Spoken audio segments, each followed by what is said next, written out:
彩铃，黑角玉一趟。别想让我给你当。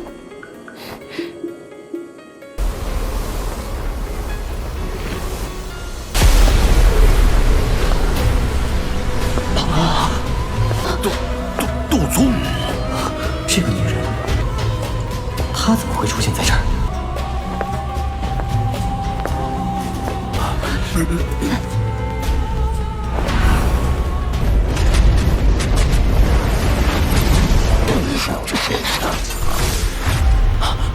别想！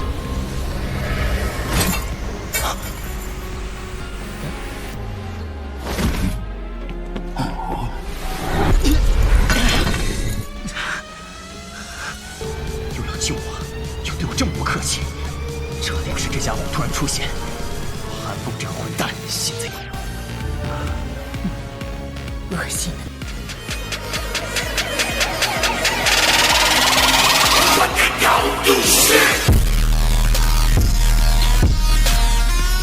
Xiao Yan bergegas menuju benteng Gunung Hitam yang telah disebutkan Yan Cheng dengan cara yang seperti kilat setelah meninggalkan kota King San.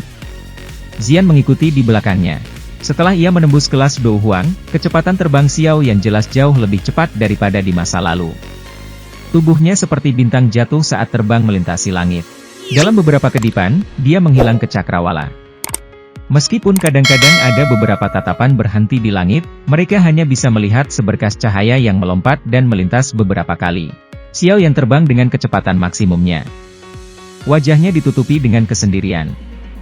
Hal yang terjadi dalam kekaisaran Jia Ma ini benar-benar di luar dugaannya.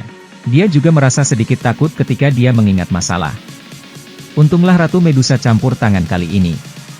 Jika tidak, itu mungkin bahwa itu aliansian dan kekaisaran Jia Ma akan dihancurkan oleh kerajaan Chuyun. Pada saat itu, klan Xiao-nya akan benar-benar dihilangkan bahkan tanpa Hall of Soul melakukan apapun. Sekte racun. Angin liar yang bertiup olehnya menyebabkan rambutnya mengeluarkan suara, huhu, mengungkapkan sepasang murid hitam gelap yang telah berubah luar biasa padat dan dingin. Seekor naga memiliki skala terbalik. Mereka yang menyentuhnya akan mati. Skala terbalik Xiao Yan adalah kerabatnya. Dia pasti akan mendapatkan siapapun yang berani menyentuh mereka untuk membayar lebih dari 100 kali lipat. Xian diam-diam memperpanjang lidah kecilnya ketika dia melihat ekspresi gelap dan dingin Xiao Yan dari belakang Xiao Yan. Dia tidak berani menjadi nakal. Yang bisa dia lakukan hanyalah menaikkan kecepatannya dan mengikuti di belakang Xiao Yan. Dengan kecepatan Xiao Yan dan Xian, mereka tidak akan membutuhkan waktu lama bahkan jika mereka harus terbang di atas seluruh kekaisaran Jia Ma. Oleh karena itu, pegunungan yang membentang di sekitar mereka menjadi lebih pendek setelah penerbangan mereka berlanjut selama sekitar 2 jam. Tanah datar raksasa yang tertutup pasir kuning mulai muncul di hadapan mereka. Xiao Yan juga menghela nafas lega ketika tanah datar muncul di hadapannya. Dia jelas tahu bahwa itu karena dia berada di dekat wilayah daratan, itu menunjukkan bahwa dia tidak terlalu jauh dari benteng Gunung Hitam yang disebutkan oleh Yan Cheng. Selama terbang cepat yang tampak seperti itu adalah upaya untuk mengejar bulan dan bintang, Xiao Yan melihat banyak aliran manusia yang melarikan diri. Jelas, banyak orang memiliki sikap pesimis terhadap situasi saat ini di Kekaisaran Jia Ma. Bagaimanapun, aliansi antara 3 kerajaan besar benar-benar terlalu kuat. Jelas sulit bagi Yan Alliance tanpa kepala dan Ratu Medusa untuk menanggung beban ini. Hati Xiao Yan juga tumbuh murung saat ia mengamati kepanikan di wajah mereka yang melarikan diri. Ini adalah pertama kalinya dalam bertahun-tahun bahwa ia telah melihat adegan seperti itu di Kekaisaran Jia Ma. Pencipta ini adalah aliansi dari 3 kerajaan besar. Mata Xiao Yan menyipit. Kilau gelap dan dingin menerangi mereka. Dia mengepalkan tinjunya erat dan sayap api di punggungnya mengepak. Kecepatan terbangnya tiba-tiba melonjak. Hampir tidak ada orang di tanah datar yang luas, menyebabkannya tampak cukup sepi. Tiba-tiba, suara angin kencang muncul di langit. 2 sinar cahaya tiba-tiba muncul dan berlalu. Kedua sinar cahaya baru saja muncul ketika mereka tiba-tiba bergetar. Seorang tokoh besar dan kecil terungkap di langit. Sebuah ledakan teredam terdengar ketika keduanya bersentuhan. Pilar Dou Qiumei menghilang dengan kecepatan yang terlihat oleh mata telanjang. Kedua angsa emas, yang warnanya menjadi sedikit redup, membawa angin tajam dan melesat. Mata Yumei perlahan menjadi gelap setelah menghabiskan benang terakhir Dou Qi di dalam tubuhnya. "Apa kamu baik-baik saja?" Yumei terkejut ketika mendengar suara itu. Tatapan Yumei membawa sedikit kejutan saat dia melihat wajah muda yang tersenyum hangat.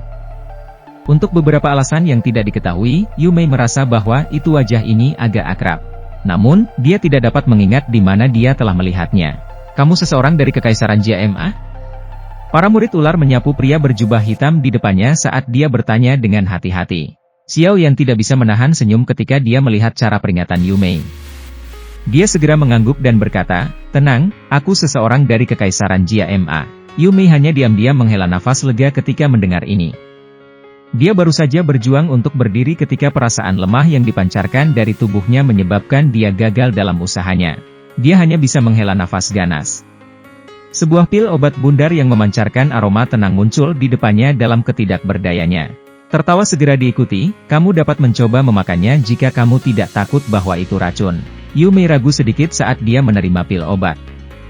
Perjuangan sesaat muncul di dalam hatinya sebelum akhirnya dia mengatupkan gigi peraknya dan menelan pil obat ke dalam perutnya. Kekuatan obat hangat segera mulai menyebar ke anggota tubuhnya dan tulang ketika pil obat masuk ke perutnya, mengusir banyak perasaan lemah di dalam tubuhnya. Yumei hanya mulai benar-benar rileks setelah merasakan perubahan di dalam tubuhnya. Dia mengangkat kepalanya dan mengungkapkan senyum ramah pada pemuda berjubah hitam itu. Dia berkata, "Terima kasih banyak. Aku adalah Yumei dari ras ular manusia." Xiao Yan merasa bahwa itu agak lucu dalam hatinya.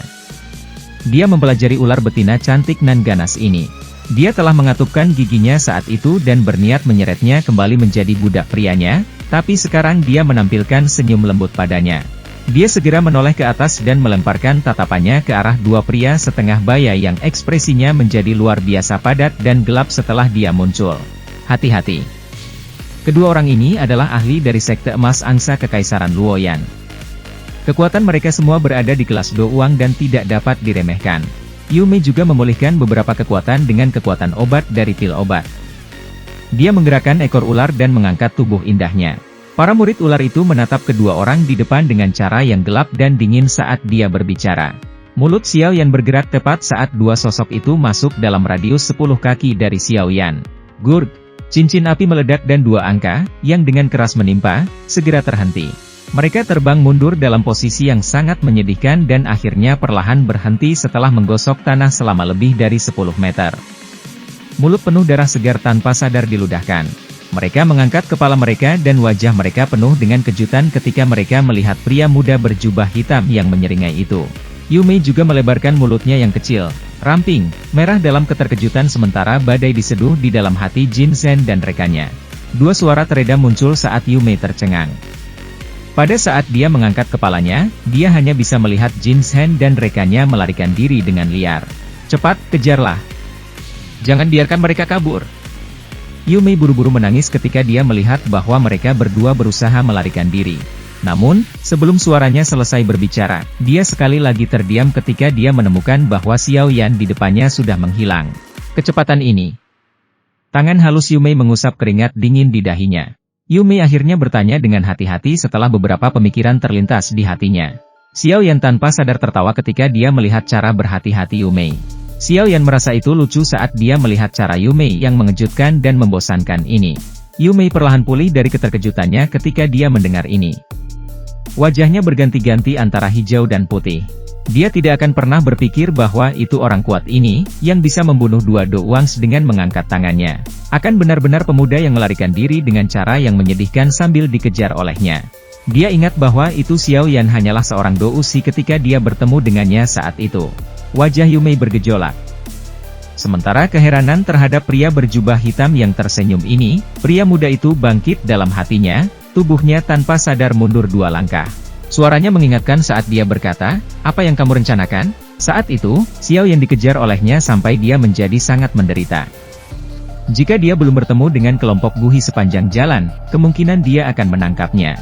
Oleh karena itu, Yumei juga agak khawatir bahwa Xiao Yan berencana membalas dendam padanya dengan muncul dan membantunya. Xiao Yan tersenyum ketika melihat cara Yue yang waspada dan tidak pasti. Dia berkata, "Belum lama ini, Yang Mulia menukar pukulan dengan pemimpin sekte dari sekte racun itu sekali. Kedua pihak terluka. Pemimpin sekte itu dari Poison Sekte diam-diam bersembunyi setelah itu dan tampaknya memulihkan diri dari luka-luka. Yang Mulia mungkin juga menderita beberapa luka tetapi dia tidak punya banyak waktu untuk memulihkan diri." Orang-orang dari 3 sekte menatap kesempatan ini dan mulai menyerang. Tekanan dari benteng Gunung Hitam di depan melambung tinggi. Meskipun pemimpin sekte dari sekte racun tidak berpartisipasi kali ini, ada Yan Luotian dari sekte emas angsa dan 3 tetua lembah Mulan yang mempraktekkan keterampilan 3 binatang buas, yang bergandengan tangan dan menyerang. Mereka adalah eksistensi yang bisa bersaing dengan elit Douzong. Kali ini, Yang Mulia terluka dan kemungkinan akan kesulitan memblokir serangan gabungan mereka. Hati Xiao Yan juga sedikit tenggelam ketika dia mendengar situasinya bahkan lebih buruk dari apa yang digambarkan Yan Cheng. Medusa saat ini adalah orang terkuat di sisi Kekaisaran Jia Ma. Xiao Yan diam-diam tersenyum ketika mendengar kata-kata Yu Mei. Dia tidak menyuarakan jawaban apapun. Dia mengangkat kepalanya ke langit dan tertawa, "Gadis kecil, apakah kamu tidak turun?" Yu Mei terkejut ketika dia melihat aksi Xiao Yan ini. Dia tidak merasakan aura orang lain yang hadir di tempat ini. Seorang tokoh kecil yang cantik tiba-tiba terlempar dari langit yang tinggi sementara Yu Mei merasa tidak yakin. Yang terakhir memfokuskan matanya dan menemukan bahwa pihak lain hanya seorang gadis kecil. Dia langsung agak bingung. Namun, ketika tatapannya melihat sepasang sayap Douqi di punggung gadis kecil itu, kehilangannya berubah menjadi kusam. Dia tanpa sadar berteriak, dia juga ahli Do Huang. Jika dikatakan bahwa kemampuan Xiao Yan untuk mencapai kelas Do Huang di usianya menyebabkan Yu Mei menjadi agak tercengang. Xian di depannya membuatnya tiba-tiba merasa tidak yakin apakah berlatih Douqi menjadi lebih mudah. Pemikirannya ini dikonfirmasi selama kalimat Xian berikutnya. Tubuh Xian digantung di udara saat dia melihat ke bawah pada yang bodoh dari sudut pandang yang tinggi. Dataran luas yang tak ada habisnya memiliki 2 jajaran pegunungan yang menjulang tinggi yang berdiri dengan puncak mereka menembus langit. Seperti pegunungan tinggi adalah tempat yang orang biasa akan mengalami kesulitan mendaki. Sebuah benteng yang sangat besar menjaga celah di antara 2 pegunungan ini seperti binatang prasejarah yang ganas, melindungi jalan utama yang mengarah ke dan keluar dari Kekaisaran Jia Ma. Benteng ini adalah garis pertahanan paling penting di hati orang-orang Kekaisaran Jia Ma. Jika garis pertahanan ini terkoyak, ketiga kekaisaran tentara akan berbaris lurus ke Kekaisaran Jia Ma. Ukuran benteng itu begitu besar sehingga membuat orang tidak bisa berkata-kata. Dibandingkan dengan Shen Gui Pass yang dikunjungi Xiao Yan saat itu, tidak diragukan lagi ada junior yang bertemu senior. Dinding benteng ini benar-benar dibangun dari batu vulkanik hitam gelap. Itu memiliki ketangguhan yang luar biasa menakutkan. Tembok seperti itu akan mampu bertahan untuk waktu yang lama bahkan melawan serangan seorang elit Do Huang. Para tentara yang sangat padat dapat dilihat di seluruh dinding benteng. Ada juga banyak sekali balistas raksasa yang hadir. Dia tidak hanya memiliki metode misterius, mantra api, tetapi juga harta unik seperti 3, api surgawi, dan keahlian segel dewa. Aku telah mengirim beberapa orang ke wilayah sudut hitam untuk mencari saudara kedua. Dia pasti akan datang dan mengulurkan tangan jika dia menerima berita. Namun, sumber air yang jauh tidak bisa memuaskan dahaga langsung seseorang. Kemungkinan akan menjadi situasi yang berbeda pada saat dia memimpin orang-orang. Xiao Ding, yang duduk di kursi roda, menghela nafas pelan. Selama periode waktu ini, dia telah menghabiskan banyak usaha dan pemikiran untuk menghadapi serangan dari 3 sekte. Namun, pihak lain memiliki orang-orang yang setara dengan 3 elit Douzongs. Ini pada akhirnya adalah beban besar yang menekan hati semua orang di Kekaisaran Jia Ma. Yang Mulia, apakah luka-lukamu baik-baik saja? Tangan Xiao Ding menepuk lembut di kursi rodanya sebelum dia menoleh untuk melihat wajah cantik dingin dari wanita yang menyihir di sampingnya. Penampilannya yang bergerak memang langkautis di tempat semacam ini yang dipenuhi darah dan pembunuhan. Mungkin itu karena hubungan Xiao Ding dengan seseorang tetapi kedinginan di wajah mempesona Medusa, yang menatap ke kejauhan dengan mata dingin, perlahan menjadi lebih hangat. Lautan manusia tak berujung yang sangat besar di kejauhan mulai bergegas ke arah benteng seperti gelombang lautan. Bang yang teratur saat kaki mereka mendarat di tanah bergema di atas tempat ini seperti raungan gemuruh, memberi orang perasaan berat di dalam hati mereka. Semua ahli Dowangs dari aliansian dan ras ular orang, menyebar ke seluruh lini pertahanan. Dengan ketat waspada terhadap ahli musuh Dowangs, ekspresi Xiao Ding secara bertahap menjadi serius saat dia menoleh dan berbicara dengan cara yang keras. Banyak orang menanggapi di belakangnya setelah mendengar perintah itu. Segera, banyak tokoh manusia terbang dengan cara seperti kilat.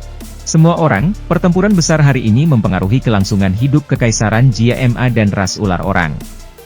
Karena itu, ayo semuanya. Tatapan Xiao Ding perlahan menyapu semua orang saat dia berbicara dengan suara yang dalam.